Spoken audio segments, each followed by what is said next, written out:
Chapter 29. An Epoch in Anne's Life. Anne was bringing the cows home from the back pasture by way of Lover's Lane. It was a September evening, and all the gaps and clearings in the woods were brimmed up with ruby sunset light. Here and there the lane was splashed with it, but for the most part it was already quite shadowy beneath the maples, and the spaces under the firs were filled with a clear violet dusk like airy wine. The winds were out in their tops, and there is no sweeter music on earth than that which the wind makes in the fir trees at evening. The cows swung placidly down the lane, and Anne followed them dreamily, repeating aloud the battle canto from Marmion, which had also been part of their English course the preceding winter, and which Miss Stacy had made them learn off by heart, and exulting in its rushing lines and the clash of spears and its imagery. When she came to the lines, the stubborn spearsmen still made good their dark, impenetrable wood. She stopped in ecstasy to shut her eyes that she might the better fancy herself one of that heroic ring. When she opened them again, it was to behold Diana coming through the gate that led into the berry field and looking so important that Anne instantly divined that there was news to be told. But betray too eager curiosity she would not. "Isn't this evening just like a purple dream, Diana? It makes me so glad to be alive. In the mornings, I always think the mornings are best, but when evening comes, I think it's lovelier still." "It's a very fine evening," said Diana, "but oh, I have such news, Anne. Guess. You can have 3 guesses. Charlotte Gillis is going to be married in the church after all, and Mrs. Allen wants us to decorate it," cried Anne. "No, Charlotte's beau won't agree to that, because nobody ever has been married in the church yet, and he thinks it would seem too much like a funeral. It's too mean, because it would be such fun. Guess again. Jane's mother is going to let her have a birthday party?" Diana shook her head, her black eyes dancing with merriment. "I can't think what it could be," said Anne in despair, "unless it's that Moody Spurgeon Macpherson saw you home from prayer meeting last night. Did he?" "I should think not," exclaimed Diana indignantly. "I wouldn't be likely to boast of it if he did, the horrid creature. I knew you couldn't guess it. Mother had a letter from Aunt Josephine today, and Aunt Josephine wants you and me to go to town next Tuesday and stop with her for the exhibition. There." "Oh, Diana," whispered Anne, finding it necessary to lean up against a maple tree for support. "Do you really mean it?" "But I'm afraid Marilla won't let me go. She will say that she can't encourage gadding about. That was what she said last week when Jane invited me to go with them in their double-seated buggy to the American concert at the White Sands Hotel. I wanted to go, but Marilla said I'd be better at home learning my lessons, and so would Jane. I was bitterly disappointed, Diana. I felt so heartbroken that I wouldn't say my prayers when I went to bed. But I repented of that and got up in the middle of the night and said them. "I'll tell you," said Diana. "We'll get Mother to ask Marilla. She'll be more likely to let you go then. And if she does, we'll have the time of our lives, Anne. I've never been to an exhibition, and it's so aggravating to hear the other girls talking about their trips. Jane and Ruby have been twice, and they're going this year again." "I'm not going to think about it at all until I know whether I can go or not," said Anne resolutely. "If I did and then was disappointed, it would be more than I could bear. But in case I do go, I'm very glad my new coat will be ready by that time. Marilla didn't think I needed a new coat. She said my old one would do very well for another winter, and that I ought to be satisfied with having a new dress. The dress is very pretty, Diana. Navy blue and made so fashionably. Marilla always makes my dresses fashionably now because she says she doesn't intend to have Matthew going to Mrs. Lynde to make them. I'm so glad. It is ever so much easier to be good if your clothes are fashionable. At least it is easier for me. I suppose it doesn't make such a difference to naturally good people, but Matthew said I must have a new coat, so Marilla bought a lovely piece of blue broadcloth, and it's being made by a real dressmaker over at Carmody. It's to be done Saturday night, and I'm trying not to imagine myself walking up the church aisle on Sunday in my new suit and cap, because I'm afraid it isn't right to imagine such things. But it just slips into my mind in spite of me. My cap is so pretty. Matthew bought it for me the day we were over at Carmody. It is one of those little blue velvet ones that are all the rage, with gold cord and tassels. Your new hat is elegant, Diana, and so becoming. When I saw you come into church last Sunday, my heart swelled with pride to think you were my dearest friend. Do you suppose it's wrong for us to think so much about our clothes? Marilla says it is very sinful, but it is such an interesting subject, isn't it?" Marilla agreed to let Anne go to town, and it was arranged that Mr. Barry should take the girls in on the following Tuesday. As Charlottetown was 30 miles away, and Mr. Barry wished to go and return the same day, it was necessary to make a very early start. But Anne counted it all joy, and was up before sunrise on Tuesday morning. A glance from her window assured her that the day would be fine, for the eastern sky behind the firs of the haunted wood was all silvery and cloudless. Through the gap in the trees, a light was shining in the western gable of Orchard Slope, a token that Diana was also up. Anne was dressed by the time Matthew had the fire on and had the breakfast ready when Marilla came down, but for her own part was much too excited to eat. After breakfast, the jaunty new cap and jacket were donned, and Anne hastened over the brook and up through the firs to Orchard Slope. Mr. Barry and Diana were waiting for her, and they were soon on the road. It was a long drive, but Anne and Diana enjoyed every minute of it. It was delightful to rattle along over the moist roads in the early red sunlight that was creeping across the shorn harvest fields. The air was fresh and crisp, and little smoke-blue mists curled through the valleys and floated off from the hills. Sometimes the roads went through woods where maples were beginning to hang out scarlet banners. Sometimes it crossed rivers and bridges that made Anne's flesh cringe with the old, half-delightful fear. Sometimes it wound along a harbor shore and passed by a little cluster of weather-gray fishing huts. Again, it mounted to hills whence a far sweep of curving upland or misty blue sky could be seen. But wherever it went, there was much of interest to discuss. It was almost noon when they reached town and found their way to Beechwood. It was quite a fine old mansion, set back from the street in a seclusion of green elms and branching beeches. Miss Barry met them at the door with a twinkle in her sharp black eyes. "So you've come to see me at last, you Anne girl," she said. "Mercy, child, how you have grown! You're taller than I am, I declare. And you're ever so much better looking than you used to be, too. But I dare say you know that without being told." "Indeed I didn't," said Anne radiantly. "I know I'm not so freckled as I used to be, so I've much to be thankful for, but I really hadn't dared to hope there was any other improvement. I'm so glad you think there is, Miss Barry." Miss Barry's house was furnished with great magnificence, as Anne told Marilla afterwards. The two little country girls were rather abashed by the splendor of the parlor where Miss Barry left them when she went to see about dinner. "Isn't it just like a palace?" whispered Diana. "I never was in Aunt Josephine's house before, and I'd no idea it was so grand. I just wish Julia Bell could see this. She puts on such airs about her mother's parlor." "Velvet carpet," sighed Anne luxuriously, "and silk curtains. I've dreamed of such things, Diana. But do you know, I don't believe I feel very comfortable with them after all. There are so many things in this room, and all so splendid, that there is no scope for imagination. That is one consolation when you are poor. There are so many more things you can imagine about." Their sojourn in town was something that Anne and Diana dated for years. From first to last, it was crowded with delights. On Wednesday, Miss Barry took them to the exhibition grounds and kept them there all day. "It was splendid," Anne related to Marilla later on.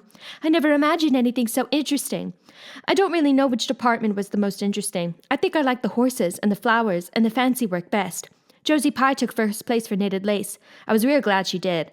And I was glad that I felt glad, for it shows I'm improving, don't you think, Marilla, when I can rejoice in Josie's success? Mr. Harmon Andrews took second prize for Gravenstein apples, and Mr. Bell took first prize for a pig.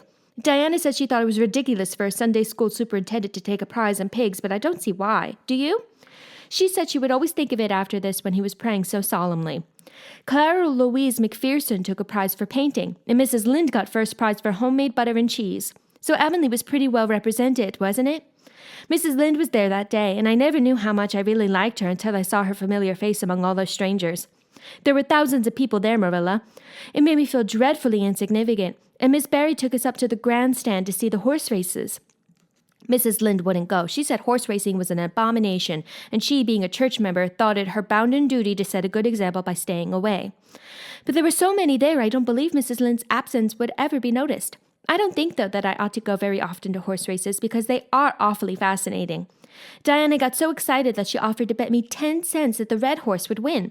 I didn't believe he would, but I refused to bet because I wanted to tell Mrs. Allen all about everything, and I felt sure it wouldn't do to tell her that.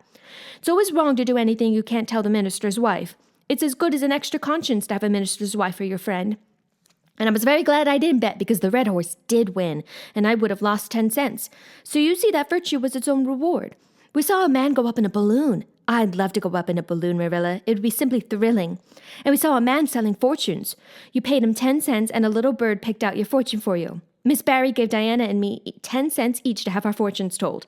Mine was that I would marry a dark-complected man who was very wealthy, and I would go across water to live.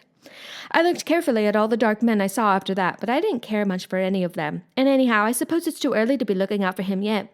Oh, it was never to be forgotten day, Marilla. I was so tired I couldn't sleep at night. Miss Barry put us in the spare room according to promise. It was an elegant room, Marilla, but somehow sleeping in a spare room isn't what I used to think it was. That's the worst of growing up, and I'm beginning to realize it. The things you wanted so much when you were a child don't seem half so wonderful to you when you get them. Thursday, the girls had a drive in the park, and in the evening Miss Barry took them to a concert in the Academy of Music, where a noted prima donna was to sing. To Anne, the evening was a glittering vision of delight. Oh, Marilla, it was beyond description. I was so excited I couldn't even talk, so you may know what it was like. I just sat in enraptured silence. Madame Zalitsky was perfectly beautiful and wore white satin and diamonds, but when she began to sing, I never thought about anything else. Oh, I can't tell you how I felt. But it seemed to me that it can never be hard to be good anymore. I felt like I could do when I look up to the stars.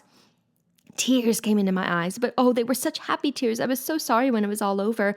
And I told Miss Barry I didn't see how I was ever to return to common life again. She said she thought if we went over to the restaurant across the street and had an ice cream, it might help me. That sounded so prosaic, but to my surprise, I found it true. The ice cream was delicious, Marilla, and it was so lovely and dissipated to be sitting there eating it at 11 o'clock at night. Diana said she believed she was born for city life. Miss Barry asked me what my opinion was, but I said I would have to think it over very seriously before I could tell her what I really thought. So I thought it over after I went to bed. That is the best time to think things out, and I came to the conclusion, Marilla, that I wasn't born for city life and that I was glad of it. It's nice to be eating ice cream at brilliant restaurants at 11 o'clock at night once in a while, but as a regular thing, I'd rather be in the East Gable at 11, sound asleep, but kind of knowing even in my sleep that the stars were shining outside and that the wind was blowing in the firs across the brook. I told Miss Barry so at breakfast the next morning, and she laughed. Miss Barry generally laughed at anything I said, even when I said the most solemn things. I don't think I liked it, Marilla, because I wasn't trying to be funny, but she is a most hospitable lady and treated us royally. Friday brought going home time, and Mr. Barry drove in for the girls. Well, I hope you've enjoyed yourselves, said Miss Barry, as she bade them goodbye. Indeed we have, said Diana. And you, Anne, girl? I've enjoyed every minute of the time, said Anne, throwing her arms impulsively about the old woman's neck and kissing her wrinkled cheek. Diana would never have dared to do such a thing and felt rather aghast at Anne's freedom, but Miss Barry was pleased, and she stood on her veranda and watched the buggy out of sight. Then she went back into her big house with a sigh. It seemed very lonely, lacking those fresh young lives. Miss Barry was a rather selfish old lady, if the truth must be told, and had never cared much for anybody but herself. She valued people only as they were of service to her or amused her. Anne had amused her, and consequently stood high in the old lady's good graces. But Miss Barry found herself thinking less about Anne's quaint speeches than of her fresh enthusiasms, her transparent emotions, her little winning ways, and the sweetness of her eyes and lips. I thought Marilla Cuthbert was an old fool when I heard she'd adopted a girl out of an orphan asylum, she said to herself, but I guess she didn't make much of a mistake after all. If I had a child like Anne in the house all the time, I'd be a better and happier woman. Anne and Diana found the drive home as pleasant as the drive in, pleasanter indeed, since there was the delightful consciousness of home waiting at the end of it. It was sunset when they passed through white sands and turned into the shore road. Beyond the Avonlea hills came out darkly against the saffron sky. Behind them the moon was rising out of the sea that grew all radiant and transfigured in her light. Every little cove along the curving road was a marvel of dancing ripples. The waves broke with a soft swish on the rocks below them, and the tang of the sea was in the strong, fresh air. Oh, but it's good to be alive and to be going home, breathed Anne. When she crossed the log bridge over the brook, the kitchen light of Green Gables winked her a friendly welcome back, and through the open door shone the hearth fire, sending out its warm red glow athwart the chilly autumn night. Anne ran blithely up the hill and into the kitchen, where a hot supper was waiting on the table. So you've got back? Said Marilla, folding up her knitting. Yes, and oh, it's so good to be back, said Anne joyously. I could kiss everything, even to the clock. Marilla, a broiled chicken. You don't mean to say you cooked that for me? Yes, I did, said Marilla. I thought you'd be hungry after such a drive and need something real appetizing. Hurry and take off your things, and we'll have supper as soon as Matthew comes in. I'm glad you've got back, I must say. It's been fearful lonesome here without you, and I never put in 4 longer days. After supper, Anne sat before the fire between Matthew and Marilla and gave them a full account of her visit. I've had a splendid time, she concluded happily, and I feel that it marks an epoch in my life. But the best of it all was the coming home. Chapter 30. The Queen's class is organized. Marilla laid her knitting on her lap and leaned back in her chair. Her eyes were tired, and she thought vaguely that she must see about having her glasses changed the next time she went to town, for her eyes had grown tired very often of late. It was nearly dark, for the dull November twilight had fallen around Green Gables, and the only light in the kitchen came from the dancing red flames in the stove. Anne was curled up Turk fashion on the hearth rug, gazing into that joyous glow where the sunshine of 100 summers was being distilled from the maple cordwood. She had been reading, but her book had slipped to the floor, and now she was dreaming, with a smile on her parted lips.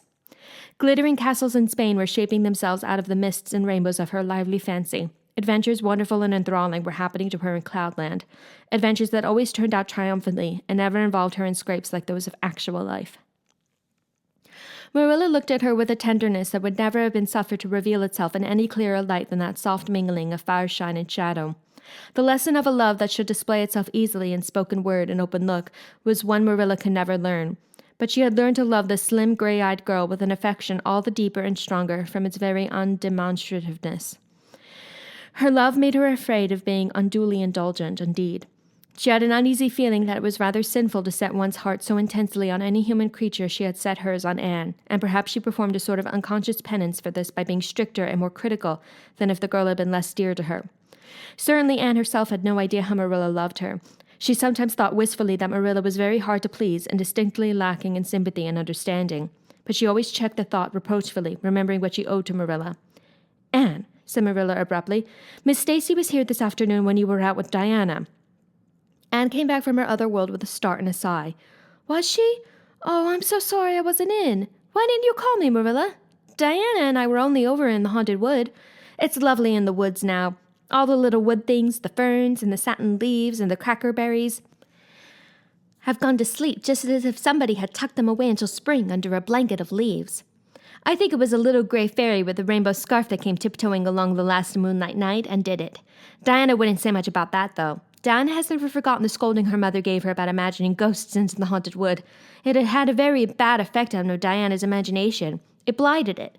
Mrs. Lynde says Myrtle Bell is a blighted being. I asked Ruby Gillis why Myrtle was blighted, and Ruby said she guessed it was because her young man had gone back on her. Ruby Gillis thinks of nothing but young men, and the older she gets, the worse she is. Young men are all very well in their place, but it doesn't do to drag them into everything, does it? Diana and I are thinking seriously of promising each other that we will never marry but be nice old maids and live together forever. Diana hasn't quite made up her mind, though, because she thinks perhaps it would be nobler to marry some wild, dashing, wicked young man and reform him. Diana and I talk a great deal about serious subjects now, you know. We feel that we are so much older than we used to be that it isn't becoming to talk of childish matters. It's such a solemn thing to be almost 14, Marilla. Miss Stacy took all us girls who were in our teens down to the brook last Wednesday and talked to us about it. She said we couldn't be too careful what habits we formed and what ideals we acquired in our teens, because by the time we were 20, our characters would be developed, and the foundation laid for our whole future life. And she said if the foundation was shaky, we could never build anything really worthwhile on it. Diana and I talked the matter over coming home from school. We felt extremely solemn, Marilla, and we decided that we would try to be very careful indeed and form respectable habits and learn all we could and be as sensible as possible, so that by the time we were 20, our characters would be properly developed. It's perfectly appalling to think of being 20, Marilla. It sounds so fearfully old and grown up. But why was Miss Stacy here this afternoon? That is what I want to tell you, Anne, if you'll ever give me a chance to get a word in edgewise. She was talking about you. About me? Anne looked rather scared. Then she flushed and exclaimed, "Oh, I know what she was saying. I meant to tell you, Marilla. Honestly, I did, but I forgot. Miss Stacy caught me reading Ben-Hur in school yesterday afternoon when I should have been studying my Canadian history. Jane Andrews lent it to me. I was reading it at dinner hour, and I just got to the chariot race when school went in. I was simply wild to know how it turned out, although I felt sure Ben-Hur must win because it wouldn't be poetical justice if he didn't. So I spread the history open on my desk lid and then tucked Ben-Hur between the desk and my knee. It just looked as if I were studying Canadian history, you know, while all the while I was reveling in Ben-Hur. I was so interested in that I never noticed Miss Stacy coming down the aisle until all at once I just looked up, and there she was looking down at me so reproachful-like. I can't tell you how ashamed I felt, Marilla, especially when I heard Josie Pye giggling. Miss Stacy took Ben-Hur away, but she never said a word then. She kept me in at recess and talked to me. She said I had done very wrong in 2 respects. First, I was wasting the time I ought to have put on my studies, and secondly, I was deceiving my teacher and trying to make it appear I was reading a history book when it was a storybook instead. I had never realized until that moment, Marilla, that what I was doing was deceitful. I was shocked. I cried bitterly and asked Miss Stacy to forgive me, and I'd never do such a thing again. And I offered to do penance by never so much as looking at Ben-Hur for a whole week, not even to see how the chariot race turned out. But Miss Stacy said she wouldn't require that. She forgave me freely. So I think it wasn't very kind of her to come up here to you about it after all. Miss Stacy never mentioned such a thing to me, Anne, and it's only your guilty conscience that's the matter with you.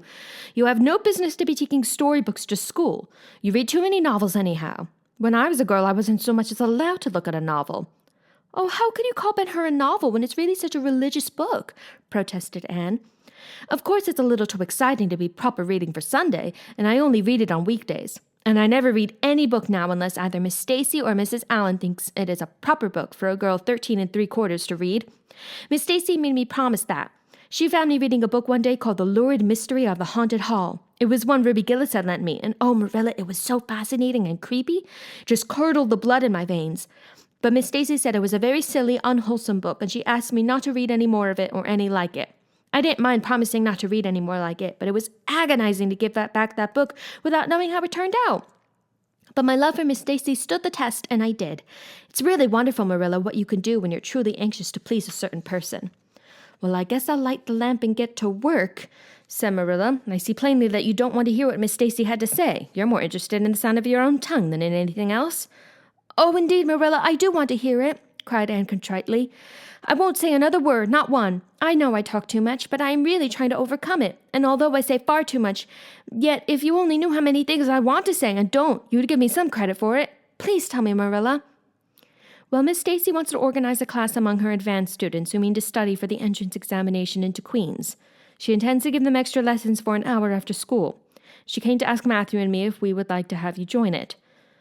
What do you think about it yourself, Anne? Would you like to go to Queen's and pass for a teacher?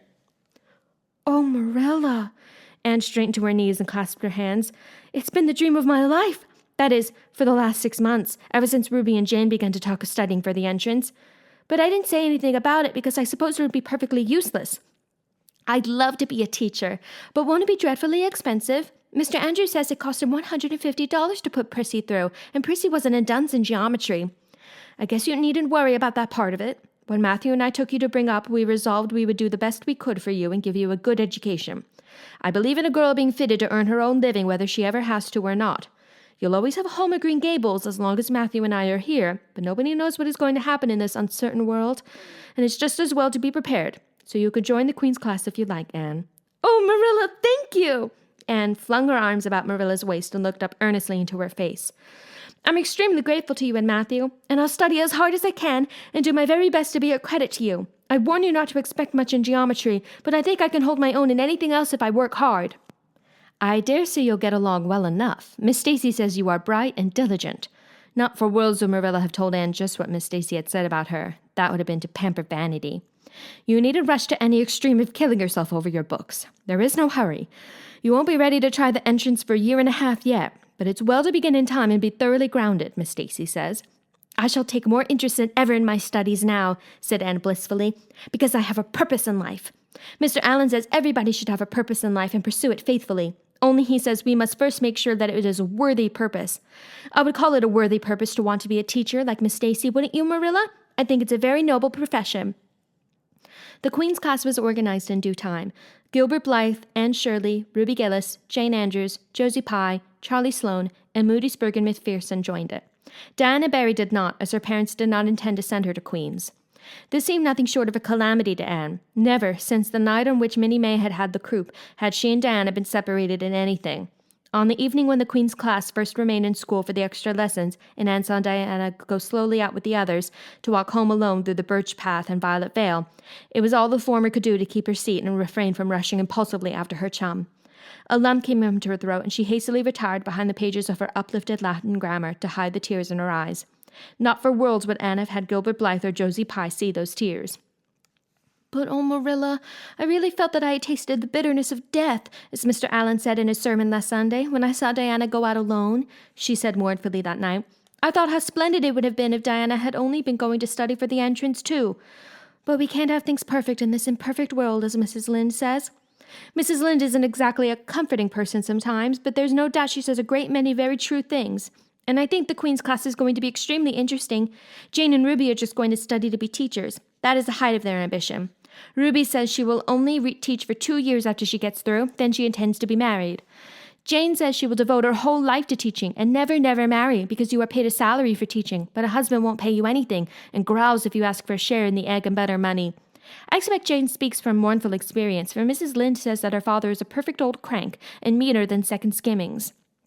Josie Pye says she's just going to college for education's sake because she won't have to earn her own living. She says of course it is different with orphans who are living on charity. They have to hustle.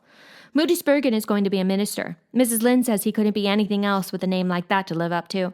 I hope it isn't wicked of me, Marilla, but really the thought of Moody Spurgeon being a minister makes me laugh. He's such a funny-looking boy with that big fat face and his little blue eyes and his ears sticking out like flaps. But perhaps he will be more intellectual-looking when he grows up. Charlie Sloane says he's going to go into politics and be a member of Parliament, but Mrs. Lynde says he'll never succeed at that because the Sloanes are all honest people and it's only rascals that get on in politics nowadays. What is Gilbert Blythe going to be? Queried Marilla, seeing that Anne was opening her Caesar. I don't happen to know what Gilbert Blythe's ambition in life is, if he has any, said Anne scornfully. There was open rivalry between Gilbert and Anne now. Previously, the rivalry had been rather one-sided, but there was no longer any doubt that Gilbert was as determined to be first in class as Anne was. He was a foeman worthy of her steel. The other members of the class tacitly acknowledged their superiority and never dreamed of trying to compete with them. Since the day by the pond when she had refused to listen to his plea for forgiveness, Gilbert, save for the aforesaid determined rivalry, had evinced no recognition whatever of the existence of Anne Shirley.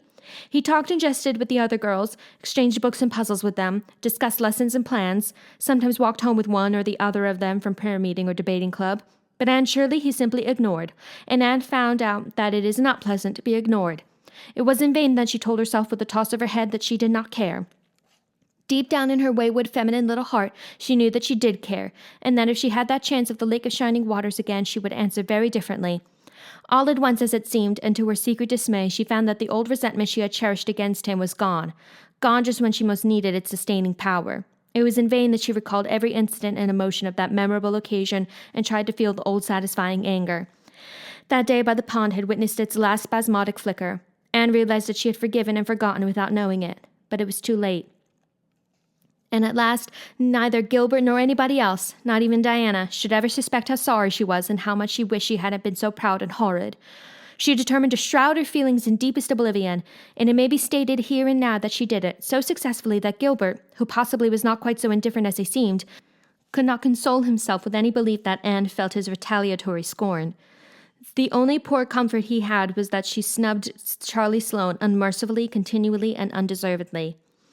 Otherwise, the winter passed away in a round of pleasant duties and studies. For Anne, the days slipped by like golden beads on the necklace of the year. She was happy, eager, interested.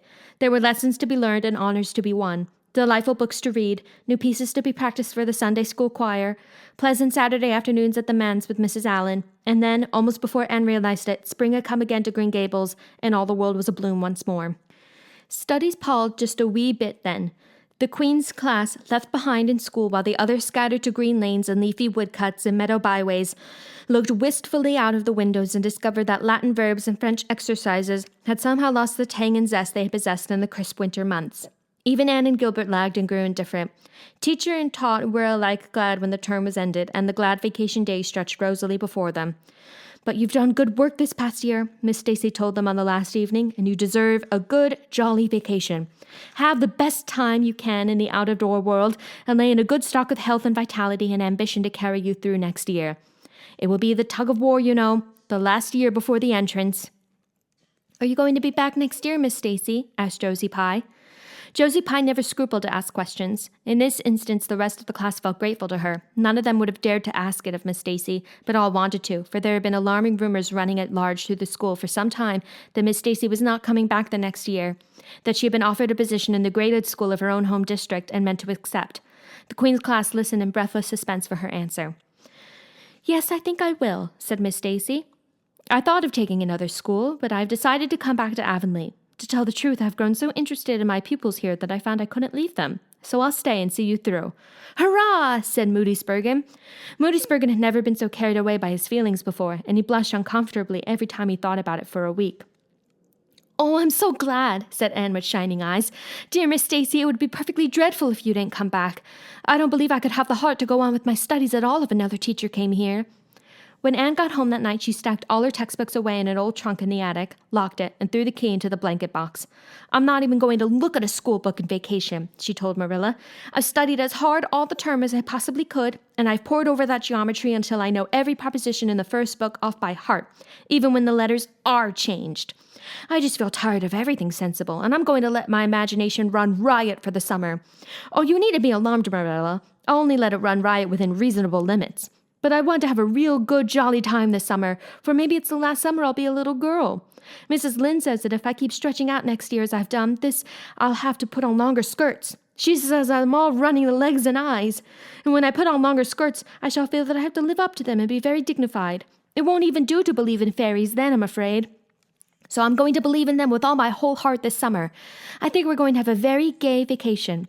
Ruby Gillis is going to have a birthday party soon, and there's the Sunday school picnic and the missionary concert next month. Mr. Barry says that some evening he'll take Diana and me over to the White Sands Hotel and have dinner there. They have dinner there in the evening, you know.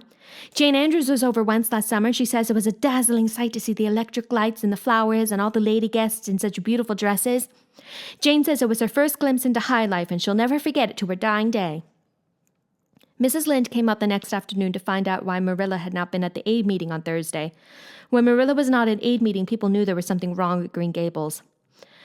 "Matthew had a bad spell with his heart Thursday," Marilla explained, "and I didn't feel like leaving him. Oh, yes, he's all right again now, but he takes them spells oftener than he used to, and I'm anxious about him. The doctor says he must be careful to avoid excitement. That's easy enough, for Matthew doesn't go about looking for excitement by any means, and never did. But he's not to do any very heavy work either, and you might as well tell Matthew not to breathe as not to work. Come and lay off your things, Rachel. You'll stay to tea?" "Well, seeing you're so pressing, perhaps I might as well stay," said Mrs. Rachel, who had not the slightest intention of doing anything else. Mrs. Rachel and Marilla sat comfortably in the parlor while Anne got the tea and made hot biscuits that were light and white enough to defy even Mrs. Rachel's criticism. "I must say Anne has turned out a real smart girl," admitted Mrs. Rachel, as Marilla accompanied her to the end of the lane at sunset. "She must be a great help to you." "She is," said Marilla, "and she's real steady and reliable now. I used to be afraid she'd never get over her feather-brained ways, but she has, and I won't be afraid to trust her in anything now. I never would have thought she'd have turned out so well that first day I was here 3 years ago," said Mrs. Rachel. "Lawful heart, shall I ever forget that tantrum of hers. When I went home that night, I says to Thomas, says I, 'Mark my words, Thomas, Marilla Cuthbert'll live to rue the step she's took.' But I was mistaken, and I'm real glad of it.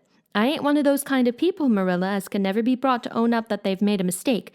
No, that never was my way, thank goodness. I did make a mistake in judging Anne, but it weren't no wonder for an odder, unexpecteder witch of a child, and there never was in this world, that's what.